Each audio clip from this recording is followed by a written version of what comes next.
അപ്പോൾ ഇന്ന് എങ്ങോട്ടാണ് പോകുന്നതെന്ന് വെച്ചാൽ നമുക്കൊന്ന് കൊറിയർ അയക്കാൻ പോകണമായിരുന്നു, കുറച്ച് ഇമ്പോർട്ടൻറ്റ് ഡോക്യുമെൻറ്റ്സ് എല്ലാം. അപ്പോൾ അതിൻ്റെ പൊക്കത്ത് എഴുതി ഒട്ടിക്കുന്നതിന് പകരം പ്രിൻ്റ് എടുത്ത് ഒട്ടിക്കാന്ന് വെച്ച്. അപ്പോൾ ആദ്യം പോയത് പ്രിൻ്റ് കടയിലോട്ടായിരുന്നു. അവിടെ ചെന്നിട്ട് ടു അഡ്രസ്സും ഫ്രം അഡ്രസ്സും എല്ലാം പ്രിൻ്റ് എടുത്തതിന് ശേഷം അവിടുന്ന് നേരെ ഇറങ്ങി കൊറിയർ കവർ വാങ്ങാൻ വേണ്ടി പോയി. അവിടെ ചെന്നതിന് ശേഷം കവറെല്ലാം വാങ്ങിച്ചിട്ട് ഡോക്യുമെൻറ്റ്സ് എല്ലാം അതിനകത്താക്കി എല്ലാം പ്രിൻ്റ് എടുത്തെല്ലാം ഒട്ടിച്ചിട്ട് നേരെ ബ്ലൂ ഡാർട്ടിലോട്ടാണ് പോയത്. ബ്ലൂ ഡാർട്ടിൽ കുറച്ച് ഫീസ് കൂടുതലാണ് അയക്കുന്നതിന്, പക്ഷേ അത് 2 ഡേയ്സിനുള്ളിൽ അവിടെ എത്തും.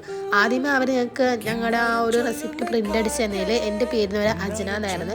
അത് ഞാൻ തിരുത്തിപ്പിച്ച അവരെ കൊണ്ട്. എന്നിട്ട് വീട്ടിൽ വന്ന് നോക്കിയപ്പോൾ അതിൻ്റെ അടിയിലും അജന എന്ന് കിടക്കുന്നത്. എൻ്റെ ഒരു അവർ വിഴുങ്ങി.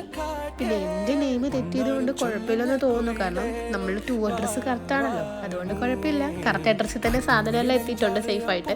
അങ്ങനെ അതെല്ലാം കഴിഞ്ഞ് നേരെ വീട്ടിലോട്ടാണ് പോയത്. വീട്ടിലെത്തുമ്പോൾ കാണുന്ന കാഴ്ച ഭയങ്കര വലുതായിരിക്കും. ഇതാണ് എൻ്റെ വീട്. ഇതിൻ്റെ ജനലിൻ്റെ അവിടെ 2 പേര് ഞങ്ങളെ വായി നോക്കി നിൽപ്പുണ്ട്. ഇവരുടെ പെരുമാറ്റം കണ്ടാൽ നമ്മൾ ഇവരെ ഇട്ടിട്ട് 1-2 ദിവസം മാറി ഇന്നണക്കാണ്. കുറച്ച് നേരം കൂടെ ഞാൻ ആ ജനലിൽ കീഴേ നിന്നിരുന്നെങ്കിൽ ആ ജനലും പൊളിച്ച് പുറത്തോട്ട് ഇറങ്ങി വന്നേനെ. പിന്നെ അച്ഛൻ അകത്തോട്ട് കയറിയപ്പോൾ അച്ഛൻ്റെ പുറകെ പോയിട്ടുണ്ട് വാലായിട്ട്. അപ്പോൾ ഇന്നത്തേക്ക് ഇത്രയേ ഉള്ളൂ. Bye bye.